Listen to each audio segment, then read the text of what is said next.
Okay,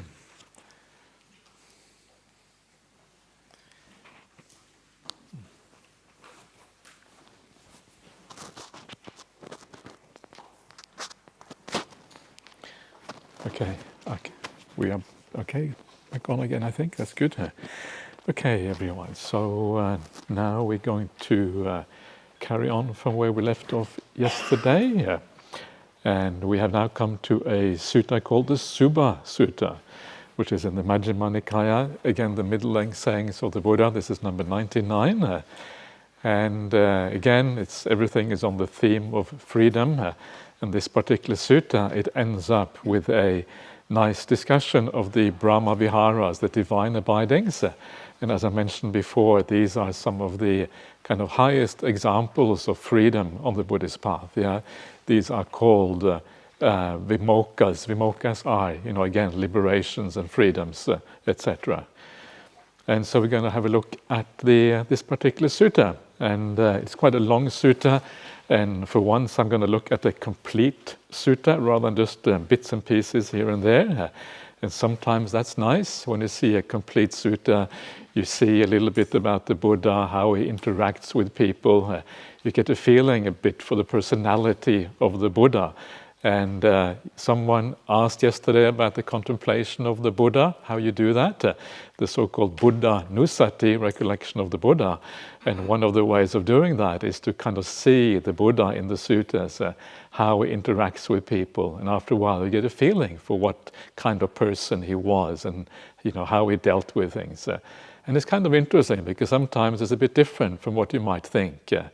Yeah, sometimes you may think, the Buddha is always full of kind of loving kindness, and of course he is in a sense, but loving kindness is sometimes expressed in ways that may not be kind of immediately obvious.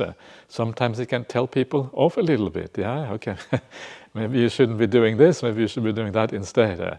And sometimes that's necessary to point out the way to people. It's also necessary to say when you go wrong sometimes. And occasionally the Buddha does that. Not very often, but occasionally you see that in the suttas. And this particular sutta is an example of that, where you see kind of the Buddha debating with a Brahmin. And the Brahmin is not so happy with the way the debate goes, which is kind of fascinating to see. So you have to be very skillful, obviously, when you do these things. Otherwise, it's going to backfire and you're going to lose people. The purpose is always to have compassion. The purpose is always to show people the right way. And because that is the purpose, when you have to kind of be very careful you don't lose them as you enter these kind of debates. So this is the sutta with Subha. And Subha means beautiful. So this person was called beautiful. That's kind of nice, isn't it? It was a man, not a woman, by the way. So the man called beautiful. So that's good. So I have heard at one time the Buddha was staying near Savatthi in Jeta's grove, Anathapindika's monastery. Now at that time the student Subha, Todeya's son, was residing in Savatthi at a certain householder's home on some business. Then Subha said to that householder, "Householder, I have heard that Savatthi does not lack for perfected ones. What ascetic or Brahmin might we pay homage to today?" Yeah, Savatthi does not lack for perfected ones. These are the arahants. So there was obviously a rumor that Savatthi had a lot of ascetics and spiritual practitioners who had perfected the spiritual practice. And this is kind of nice, isn't it? You kind of ask, well, who today should we go and see? Who should we go and pay respect to and pay homage to? It's kind of a beautiful way of, says something about that Indian society, that ascetics and Brahmins and spiritual people were put very high. This was considered very important in that society. And you would go and pay homage to them, you would listen to what they had to say. It was a society where spirituality was very significant.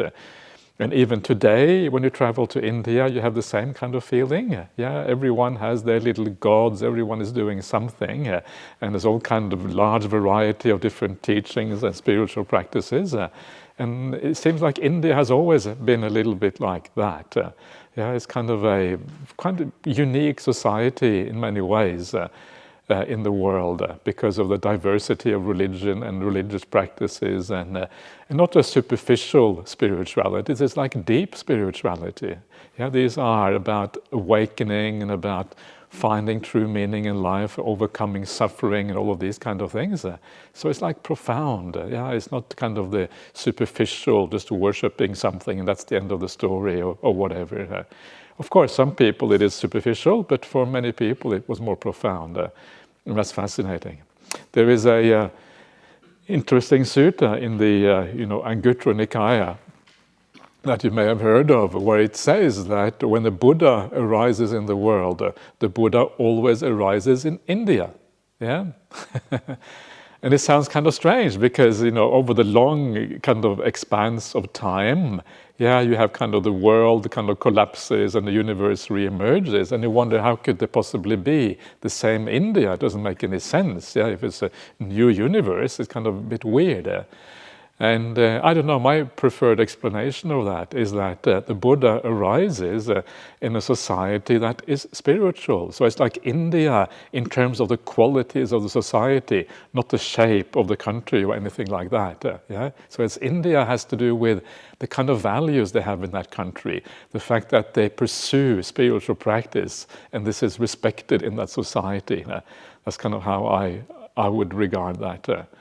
The name for India, by the way, in the sutras is Jambu Deepa, the rose apple island, kind of literally the meaning of that. Anyway, so is there any ascetic or Brahmin we might pay homage to today? Sir, the Buddha is staying near Savatthi in Jeta's Grove, Anathapindika's monastery. You can pay homage to him.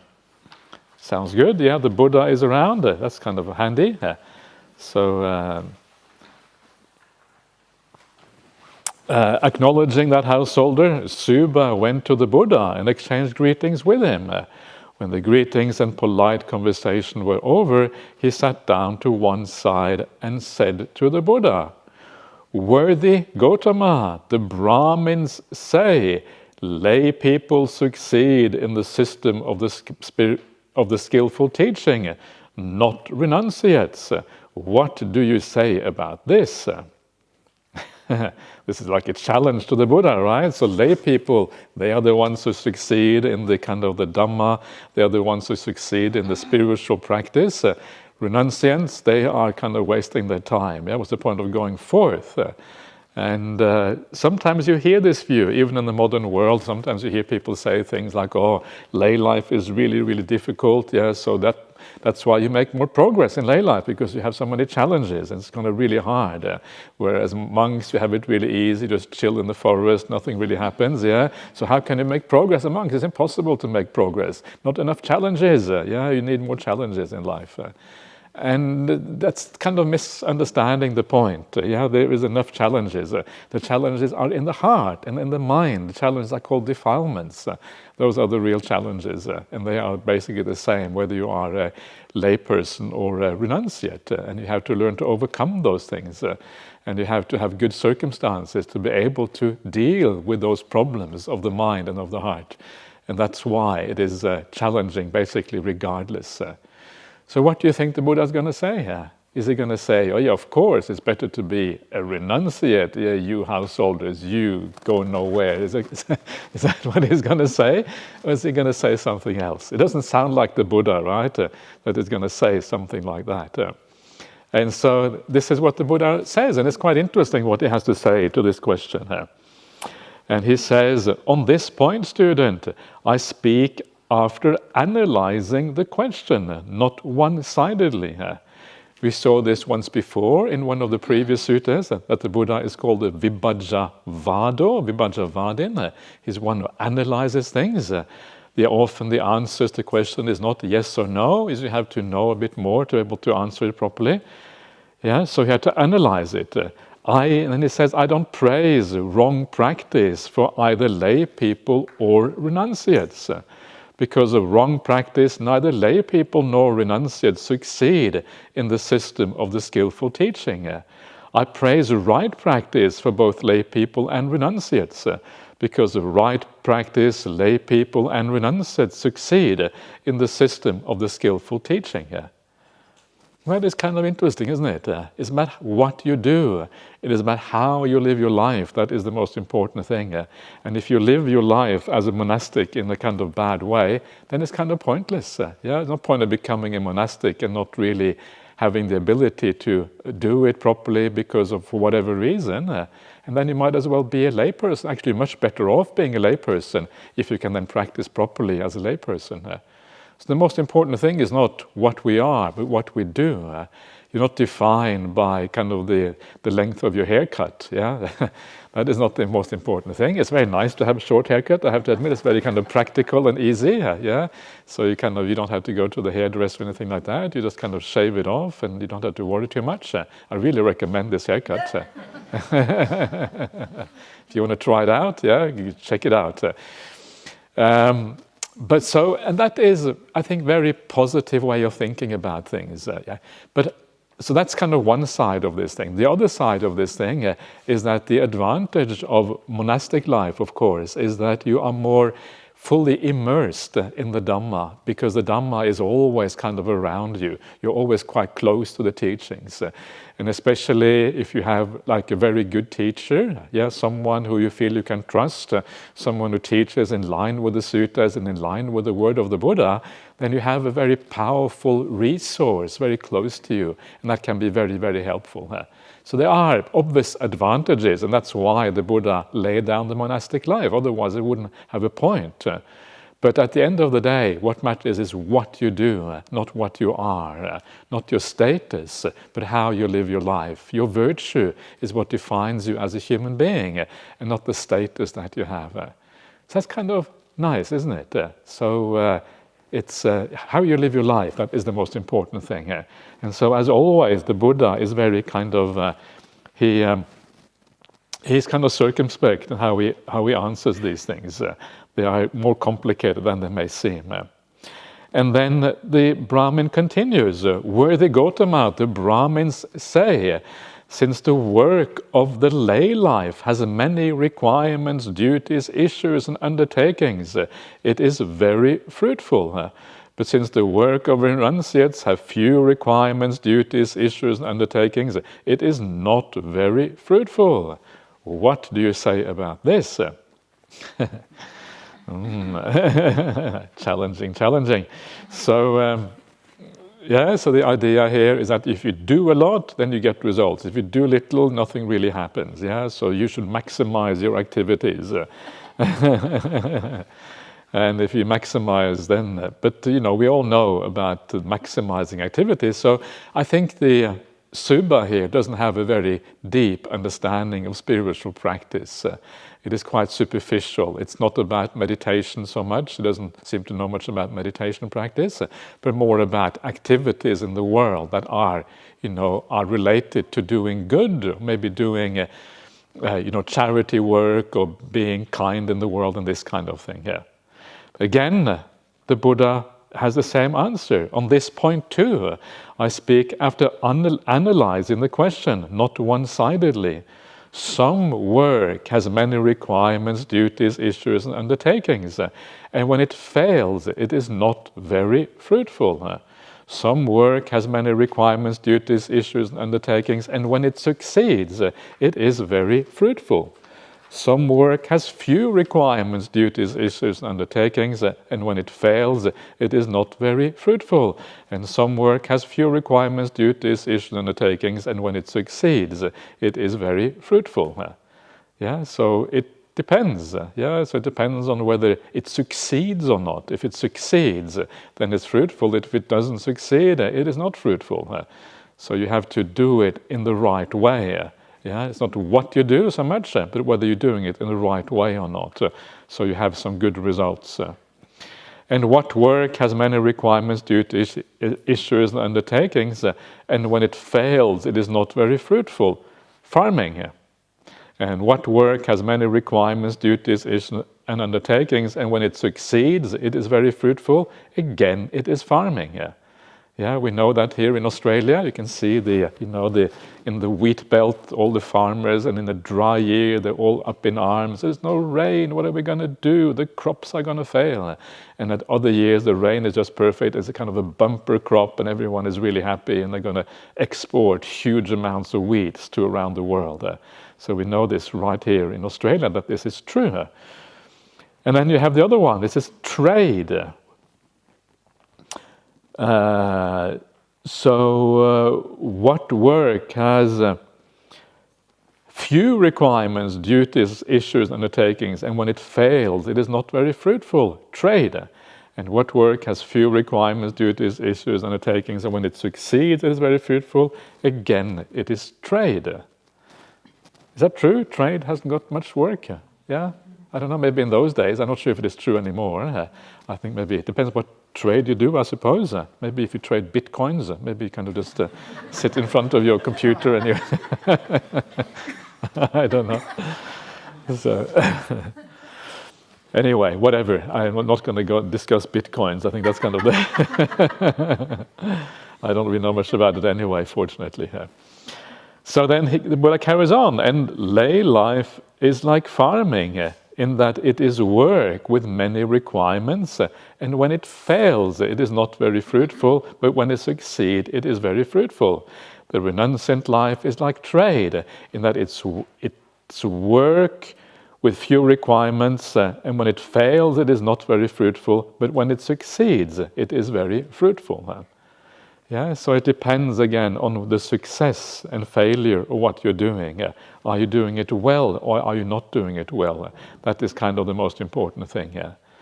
So, so that is kind of nice. And so one of the ways to make sure that you succeed in the spiritual path is to always look at what you're doing.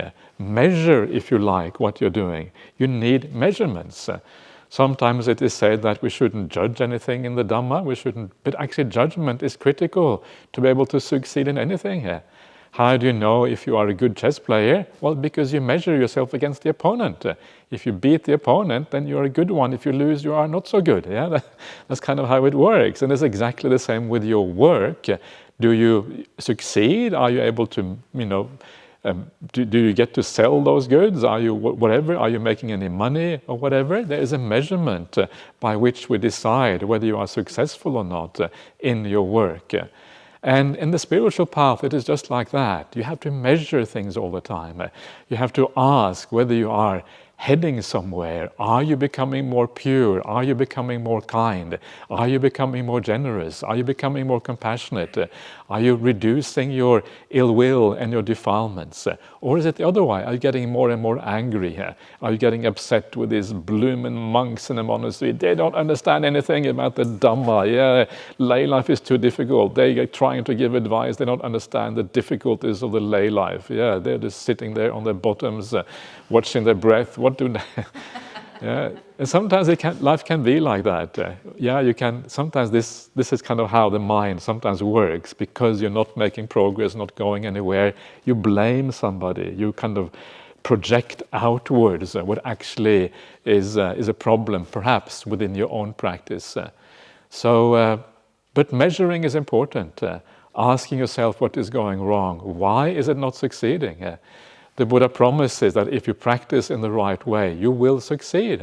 So there is something you are overlooking, something in your character. You're not being honest with yourself or something like that, or not fully committed to the path, not persevering enough, whatever it is. That is the reason why it is not working. So we need that for the path to succeed. You need that honesty. You need the inquiry, always asking, what did the Buddha really teach? How do I purify my sila, my virtue even more profoundly than I'm doing already? What are my blind spots? Do I have some ill will? Do I have some defilements that I'm not really willing to see? Am I a proud person? Is there a sense of self that is getting in the way? And as you look in this way, maybe you ask a good teacher, please show me the treasure. And that treasure is a flaw in yourself. Usually we don't think about those things as treasures when someone points those out, but actually that is a treasure.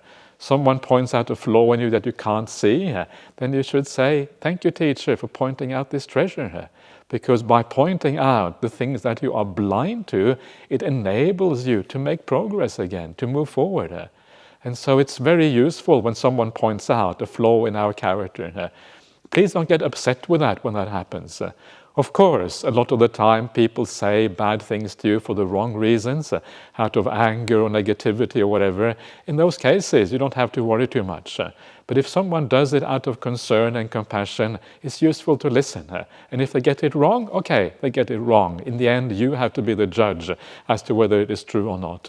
But sometimes they may point out something useful, and then it can be very, very helpful. It's like a treasure, yeah? So thank you, teacher, for pointing out the treasure. And that's kind of a wonderful thing when that happens. So then you can succeed on that path as a consequence of that. So then the Brahmin goes further. Then he says, worthy Gautama, the Brahmins prescribe 5 things for making merit and succeeding in the skillful. Like 5 foundations, if you like, yeah, for succeeding in the skillful. And the Buddha replies, if you don't mind, please explain these in this assembly. It is no trouble when good fellows, such as yourself, are sitting here. Well, speak then, student. Worthy Gautama, truth is the first thing.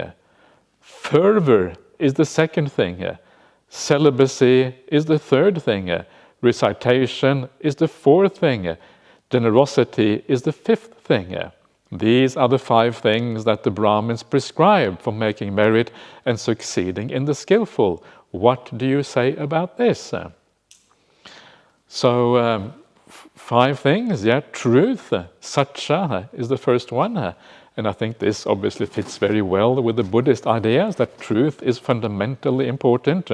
Truth in terms of speech, yeah, right speech, but also truth in the sense of searching for something profound, searching for the reality of the world, searching for like vidya. Vidya is like insight, yeah, understanding, searching for the truth of reality, moving away from delusion and confusion. Obviously, this is fundamental to the Buddhist outlook as well. Fervor here is tapas, and tapas usually means asceticism, and Bhante Sujato translates here as fervor. I'm not sure if many people really kind of understand that word. I think it means like kind of practicing in a kind of proper way, or practicing fully, or giving yourself fully to the practice, or something like that. But I think maybe here it also has a sense of asceticism, in the sense that you give up certain things. Yeah, you don't pursue too many sensual things, but there's a sense of renunciation about this. I think tapas has that kind of renunciation factor to it, usually. And this fits with the next factor, which is celibacy. Celibacy is the brahmacharya. Brahmacharya literally is the conduct of Brahma, yeah? And it does not just mean celibacy, it means sexual abstinence. That's really what it means. So it is much more than just being a celibate. It is complete sexual abstinence. And so this again is similar to the idea of asceticism, yeah? Of giving up things or renouncing things. So it fits kind of with that kind of category. Recitation. And this is here said to be a way of making merit. In the Dhamma, it is not usually, in Buddha, it's not usually considered merit as such, but of course, understanding the teachings. Sutta, it is what it is called in Buddhism. Yeah, Sutta means hearing the Dhamma, is obviously a very important part of the path. So it kind of fits reasonably well after all. And then you have generosity, which is the fifth thing. So it's very closely related to the Dhamma. Yeah? So it is not very far apart from the way the Buddha is teaching things. So what then does the Buddha have to say? What does he reply? Well, student, is there even a single one of the Brahmins who says this? I declare the result of these 5 things after realizing it with my own insight. The Buddha doesn't really say this is true just because he might agree with it. He's asking, well, where do you get this from anyway? Why are you saying these things?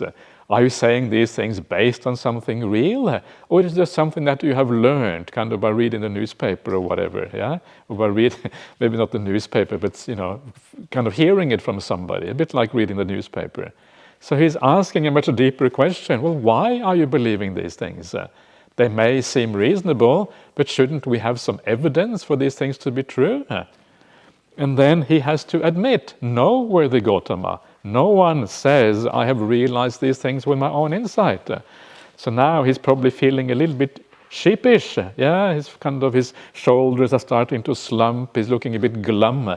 Remember the other day we were looking at someone who was defeated in debate. They were shoulders drooping, head down, glum and miserable. And now maybe feeling a little bit miserable already at this point. And then the Buddha doesn't stop there. So this is kind of where it gets interesting. Then he says, well, is there even a single teacher of the Brahmins, or a teacher's teacher, or anyone back to the 7th generation of teachers who says this? I declare the result of these 5 things after realizing them with my own insight. No, worthy Gautama. Uh-oh. Well, what of the ancient seers of the Brahmins, namely Attaka, Vamaka, Vamadeva, Vesamitta, Yamadaggi, Angirasa, Bharadvaja, Vasetta, Kassapa, and Bhagu? They were the authors and propagators of the hymns. Their hymnal was sung and propagated and compiled in ancient times. And these days, Brahmins continue to sing and chant it, chanting what was chanted and teaching what was taught. Did even they say, we declare the result of these 5 things after realizing them with our own insight? No, worthy Gautama. So, student, it seems that there is not a single one of the Brahmins, not even one back to the 7th generation of teachers, nor even the ancient seers of the Brahmins who say, we declare the result of these things after realizing them with our own insight. Suppose there was a queue of blind men, each holding the one in front. The first one does not see, the middle one does not see, and the last one does not see. In the same way, it seems to me that the Brahmin statement turned out to be comparable to a queue of blind men. The first one does not see, the middle one does not see, and the last one does not see. So the Buddha kind of, he makes a point, yeah, and of course it is a very valid point, but you can see why this Brahmin student might not be too happy with hearing all of this. After all, he was a Brahmin, he had faith in these things, and if someone challenges your faith in a very profound way, it is often not very nice, you feel challenged. And so all of this relies on the idea that they are searching for truth. They really want to find out the truth. This is what this whole idea relies on. And if someone is searching for the truth, and that is what they want to find out, they will be open. They will be willing to listen to what is going on. And so this is a very kind of important point also as Buddhists, that one is open. One is kind of willing to listen. One is kind of open to new ideas or new views. What does it really mean to have a right view? What does it really mean to be a Buddhist? There are so many different versions of Buddhism around the world.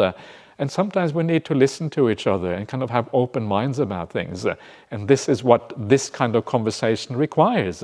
When we are challenged like this, we can't just shut down and become defensive, because then you never learn anything at all useful. You have to have an open mind. And so the Buddha probably realized that Subha has a reasonably open mind, and that's why he is willing to challenge him in this way, in ways that might be painful if you have a strong view about things and you belong to a certain class. And of course it is painful to Subha, because what happens next? is that when the Buddha had said this, Subba became angry and upset with the Buddha because of the simile of the queue of blind men. He even attacked and badmouthed the Buddha himself, saying the ascetic Gautama will be worsted.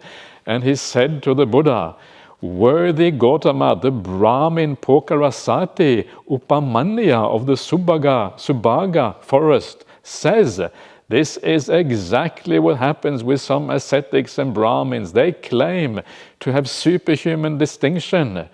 They claim to have superhuman qualities, distinction in knowledge and vision worthy of the noble ones. But the statements turn out to be a joke, mere words, vacuous and hollow. For how on earth can a human being know and see or realize a superhuman quality, a distinction in knowledge and vision worthy of the noble ones? That is not possible." So you can see he is not happy with the Buddha and basically says, you don't know what you're talking about. That's essentially what he's saying to the Buddha. You don't have any insight, so why should we listen to what you have to say? He doesn't say it himself, but he quotes some other Brahmin, Pokarasati Upamanya, and he quotes him. So I guess that is probably very wise to quote someone else, because then you don't have to kind of defend it so much. So that's kind of a smart strategy right there. But the Buddha is not done with challenging Subba, so the Buddha then carries on, and this is kind of shows that Subba was actually quite open-minded after all. So then the Buddha says, "But student, does Pokarasati understand the minds of all these ascetics and Brahmins, having comprehended them with his own mind?" How can he say that they have no superhuman qualities? How can he say that they have no distinction in knowledge and vision worthy of the noble ones? How can you say that? Surely you have to read someone's mind to be able to know that. And by the way, I should point out that this is a very important phrase right there. I should really comment on that, especially for those of you who have not been around so much. Superhuman distinction and knowledge and vision worthy of the noble ones. The way I would translate that is superhuman quality is one factor. This is the Uttari Manusa Dhamma.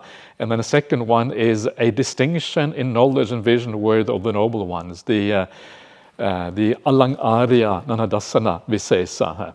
So two different phrases really is how I would translate that. And these, of course, are phrases that describe the purpose of the Buddhist path.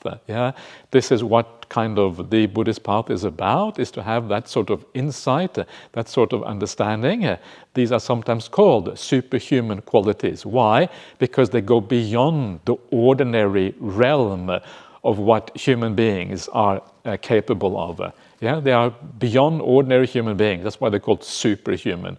Uttari Manusarma literally means beyond humans. Superhuman may sound a little bit like Superman or Superwoman. It's not quite like that. It is more kind of beyond the ordinary human realm.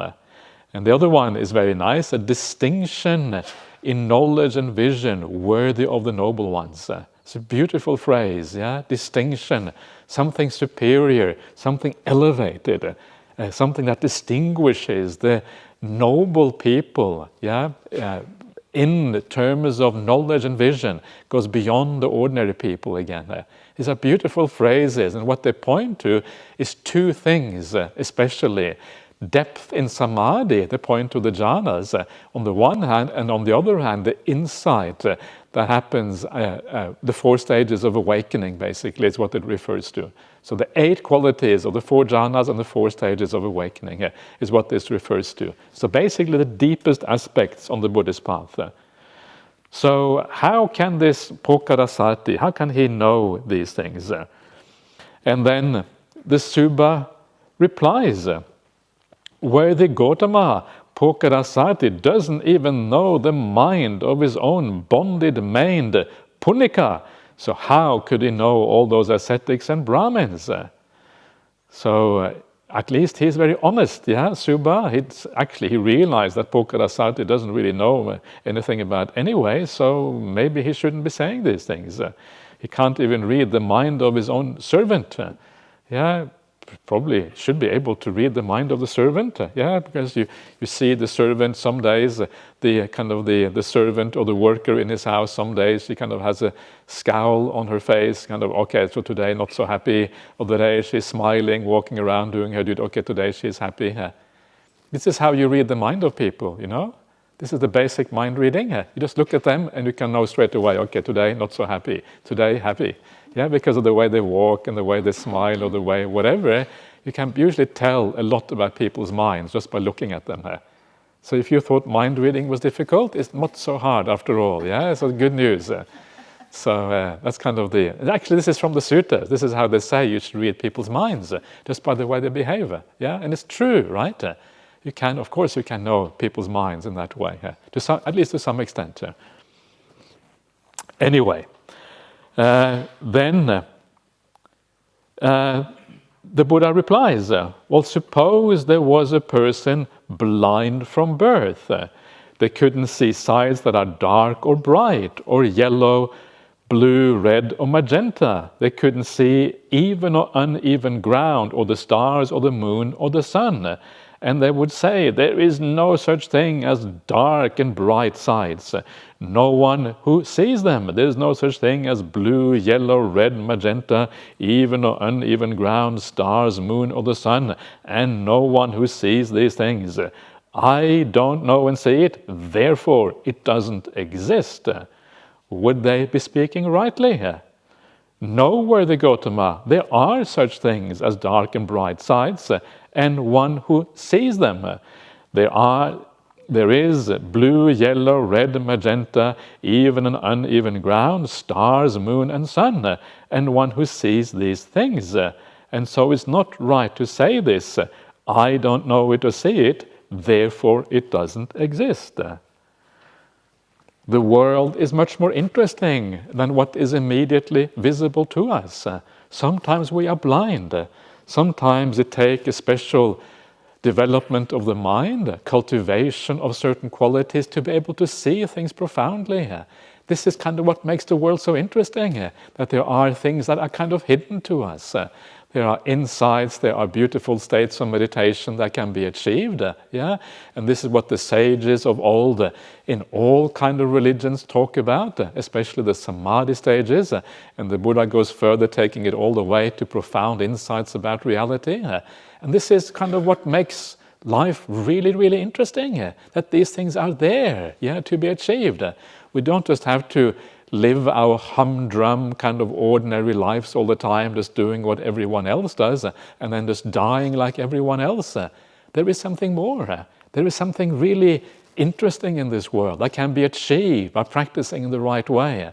And this is kind of makes life, wow, exciting again. It brings back what is really interesting about our existence.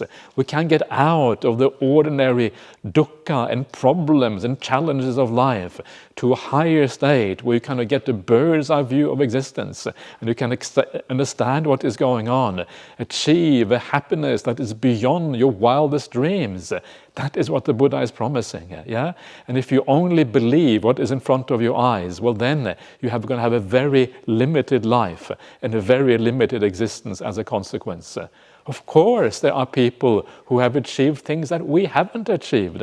Of course that is the case. Just like you go to university to learn whatever it is that you're going to learn, other people have more understanding. Of course there are also going to be people who have more understanding on the spiritual path. Why? Because that's the way the world works. There are people who have gone before, and that is kind of the beautiful things about existence. And that is what it means to have faith in the Buddha, Dhamma, and Sangha, having confidence in that, having this sense that there is something more in the world. And so this is what this is all about. Don't just believe, don't just limit yourself to what is in front of your eyes, because then you are limiting yourself way too much. There is something far more interesting in this world. And then the Buddha says, in the same way, Pokarasati is blind and sightless. it is quite impossible for him to know and see or realize a superhuman quality, a distinction in knowledge and vision worthy of the noble ones. The Buddha says it is impossible for him to see this. So why is that impossible?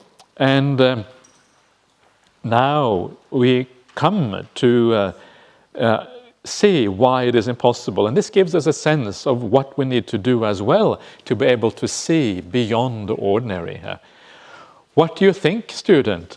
There are well-to-do Brahmins of Kosala, such as the Brahmin Chanki, Tarukka, Pokarasati, Janusoni, and your father Todeya. What's better for them, that their speech agrees or disagrees with the consensus of opinion? That it agrees, worthy Gautama? So obviously here we have to be a little bit careful. It depends a little bit about that consensus of opinion. Sometimes that is true. It is not always true that consensus of opinion is right, but often it is, especially if you are dealing with experts and people who have done something for a long time, then it's useful to listen to people who have knowledge in certain areas rather than listening to fake news or conspiracy theories and that kind of stuff. So very often the consensus of opinion especially among experts is going to be something that is useful. So who are the experts in the spiritual path? Well, there would be people like the Buddha, and so that would be kind of the consensus of opinion in maybe spiritual circles or whatever. So this has to be kind of qualified a little bit, but you can see probably where this is coming from. And then the Buddha carries on. What is better for them, that the speech is thoughtful or thoughtless? That it is thoughtful. Manta. Manta here is like it is like wise or spiritual or thoughtful or something like that. What is better for them, that the speech comes after reflection or without reflection? That it comes after reflection. What is better for them, that the speech is beneficial or worthless? That it is beneficial. What do you think, student? If this is so, does Pokarasati speech agree or disagree with the consensus of opinion? It disagrees, worthy Gautama. Is it thoughtful or thoughtless? It is thoughtless. Is it reflective or unreflective? Unreflective. It is beneficial or worthless? It is worthless. It's kind of interesting how the Buddha gradually brings this Subha around, by being careful, by understanding his limitations, and eventually coming to agree that, well, actually that speech by Pokarasati was even worthless. That's kind of what is coming back to here. Or it is unbeneficial is one way, another way of translating this. It doesn't have to be translated as worthless, but unbeneficial is also not connected with what is beneficial. And so this here gives you some ideas of how to speak, how to search for truth, and how to kind of live in a way that has integrity. The idea to follow the consensus of opinion or follow the experts in the world kind of is a starting point. I think that is a very useful, and especially in a day when there is so much funny news and kind of dodgy things around, be very careful where you get your information from. And that is also true in spiritual circles. There is a lot of dodgy information in spiritual circles as well. So be very careful. Be very circumspect. Is the teacher you are listening to, do they have integrity? Are they living as they are teaching? Is there congruity between practice and speech? Do their words align with the way the Buddha taught? These are important questions to ask. And when you feel that these things are lined up, well, then you can place your faith and confidence in certain teachers. But there is a lot of fakeness going around. And if you don't kind of distinguish properly, you're going to end up being very disappointed as a consequence. And then your speech should be thoughtful, not thoughtless. You should be consider carefully what is going on and how you are talking. It should be wise speech, speech that is a kind of where you make an effort to say things that are truly useful and truly coming from the right kind of place. It should be full of reflection. You should reflect on things. You should consider them carefully before you speak, so that what you say again is, has gone through a process of maturing, and so when you say it, it comes after having thought about things carefully. So very high standard here for what is for how to speak in the right way. And then it should be beneficial. You should say it because it is helpful for other people. And very often the reason why we speak is not because it's beneficial, but because we feel compelled to speak. We're coming from our desire to speak, not because it is beneficial for the other person. And sometimes that's okay. Sometimes we need to speak, and it's okay to kind of look after our own needs, of course, as well. Sometimes we do need to speak. But in general, the idea that it should be beneficial for others is a good standard to keep in mind. So these are very useful hints right there on the idea of right speech. It is a little bit different from the usual way of thinking about right speech. The usual way is the samma vacha that you find on the Noble Eightfold Path, where you should speak truthfully, you should speak words that lead to harmony, not divisive words. You should speak speech that is gentle and soft, not that is harsh and hurtful. And you should speak words that are meaningful and not kind of idle chatter. So there's some overlap between the two, but this kind of adds a few more layers to the idea of good speech. And so all of these things are useful to keep in mind. So now the Buddha has basically pointed out that Pocharasati was wrong when he said that there are no spiritual teachers who has superhuman qualities or knowledge and vision worthy of the noble ones. He said that without really reflecting properly. And so now he goes on, and now we come to the crux of the matter, why Pocharasati didn't know what he was talking about. Student, there are these 5 hindrances. The nivaranas, very important, of course, in the Dhamma, for especially on the path of meditation. What 5? The hindrance of sensual desire, the hindrance of ill will, the hindrance of dullness and drowsiness, the hindrance of restlessness and remorse, and the hindrance of doubt. These are the 5 hindrances. Pocharasati is veiled, shrouded, covered, and engulfed by these 5 hindrances. It is quite impossible for him to know and see or realize a superhuman quality, a distinction in knowledge and vision worthy of the noble ones. When you have these 5 hindrances, it is impossible for you to know these things. In fact, not only is it impossible, but you tend to be so attached to those sensual pleasures that is what is important to you. For you to think that those sensual pleasures might actually be inferior, or maybe you should put them aside to go for something superior, that is very impossible to see, basically, because you are attached to those sensual objects of the world. So you are hindered by these things, and that's why they are called hindrances. It makes sense. And then the Buddha makes this point even further. There are these 5 kinds of sensual stimulation. What 5? There are sights known by the eye, which are like, desirable, agreeable, pleasant, sensual, and arousing. There are sounds known by the ear, and again the same sequence.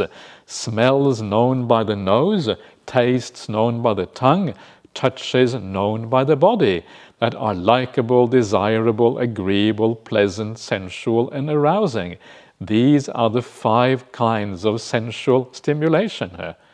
Pocharasati enjoys himself with these 5 kinds of sensual stimulation. He is tied, infatuated, attached, blind to the drawbacks, not understanding the escape. It is quite impossible for him to know or see or realize a superhuman quality, a distinction in knowledge and vision worthy of the noble ones. Yeah, so long as you are tied to these five kinds of sensual stimulation, the 5 kinds of sense objects through the 5 senses, then that tie means that you can't let go.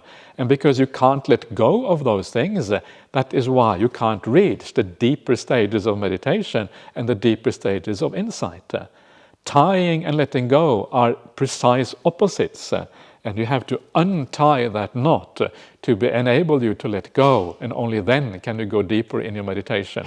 And this is precisely the problem for people who live an indulgent life, where you are intoxicated by these things.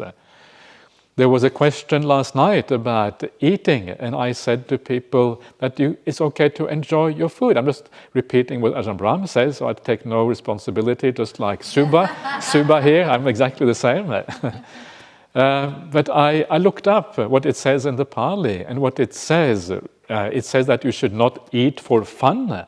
The Pali word is dava, and dava literally means like fun, for messing around and just enjoying, kind of having fun basically, maybe even playing with your food or whatever.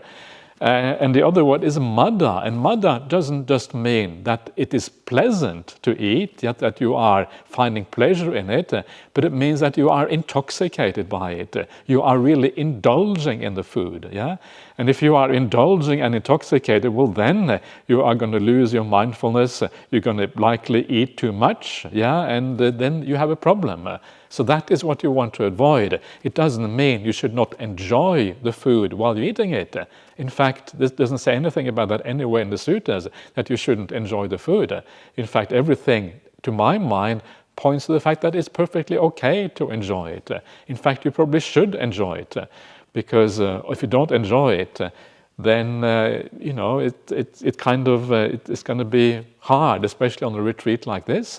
You have to enjoy those little sensual pleasures that you have. Otherwise, life is going to become very unbearable at a certain times. So anyway, so it is impossible for him to see this because he is tied to these things, and that makes it very hard to go beyond them.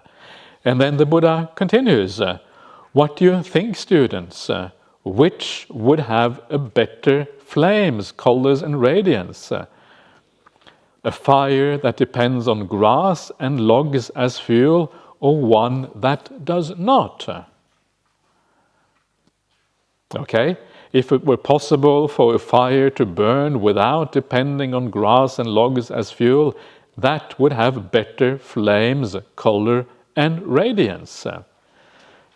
So in those days, probably all fires were based on grass and logs, so it was inconceivable to have a fire that was not based on grass and logs. These days, of course, there are many other ways of burning a fire, but in those days it was limited. So the idea of having a fire that was not based on grass and logs, that seemed pretty weird. And then the Buddha says, but it isn't possible except by psychic power. Rapture that depends on the 5 kinds of sensual stimulation is like a fire that depends on grass and logs as fuel. And rapture that is apart from the sensual pleasures and unskillful qualities is like a fire that does not depend on grass and logs as fuel. So any joy, any happiness that you get through the 5 senses is a very coarse kind of joy and happiness. It is like dirty. It is like when you burn grass and logs. It's going to have lots of smoke. It's going to have ashes. It's going to be soot. There's going to be all of these kind of dirty defilements that is part of that kind of radiance. But if you have a fire that is based purely on psychic powers, it's a pure fire. There's no smoke. There's just pure light, pure flames in a sense. And that is kind of the idea here, the distinction between a pure fire and a dirty fire. In the same way, when it comes to happinesses in the world, there are happinesses that are more dirty, they are more polluted, they are more corrupt, they are defiled. And then there's the pure happiness. And this is the happiness of meditation, with those corruptions, those defilements have been left behind. And so it is a very pure and beautiful and powerful kind of happiness as a consequence. And that is the point that the Buddha is making here. So you should go for those more purified kinds of happinesses. So then the Buddha says, and what is the rapture that is apart from sensual pleasures and unskillful qualities? It is when a mendicant, quite secluded from sensual pleasures, having abandoned those sensual pleasures, having gone beyond the five senses entirely, secluded from unskillful qualities, enters and remains in the first jhana, the first absorption, which has the rapture and bliss born of seclusion. You are secluded from the five senses, and also secluded from the five hindrances. And while placing the mind and keeping it connected, this is the last movement of the mind in the first jhana. This is rapture that is apart from sensual pleasures and unskillful qualities. And then the Buddha goes on furthermore, as the placing of the mind and keeping it connected are still, they enter and remain in the second jhana, the second absorption, which has the rapture and bliss born of stillness, born of samadhi, with eternal clarity and mind at one, without placing the mind and keeping it connected. This too is a rapture that is apart from sensual pleasures and unskillful qualities. So this is the samadhi jhana, piti sukha, the rapture and bliss born of stillness, born of samadhi, that the Buddha is talking about here. This is where you want to go. And when you go to this point, that is where you find these so-called these superhuman qualities, the distinction and knowledge and vision worthy of the noble ones, beyond the ordinary world. Usually, as human beings, we live in the five-sense world, and so when you go beyond the five-sense world, that is why they're called superhuman qualities, beyond the ordinary. So this is what we are trying to achieve, a glimpse of, at least, in our meditation. And many of you already have achieved some of these glimpses. You know what the piti sukha, which goes beyond the five senses, you have some idea what that means. Once you sit down, you become peaceful, and maybe you get some rapture, you get some of this piti and happiness in your meditation. You are already moving away from the five-sense world and moving towards the joys of the spiritual life. So even if you have a little bit of that, even if you haven't gone yet all the way to the jhanas, when you go to the jhanas, it's like an otherworldly kind of bliss. You've come to the end of the world. You've entered a different reality. But long before you come to the jhanas, you will already start to experience some of these joys. You start to get an idea what the Buddha is talking about. And once you start to see this, it becomes an incredibly attractive thing that draws you into meditation, because you start to realize the superiority of the spiritual path to the ordinary happinesses of the world. So I hope each one of you on this retreat gets a glimpse of that, because as you get a glimpse of that, you start to understand what the spiritual life really is about. It's about something extraordinary, something really, really worthwhile pursuing. And then you will become far more committed to this path once you start to understand what is truly possible on this path and practice. So that is the suttas for this morning. And once again, please have a nice lunch, and we'll see you back again at 3 o'clock this afternoon.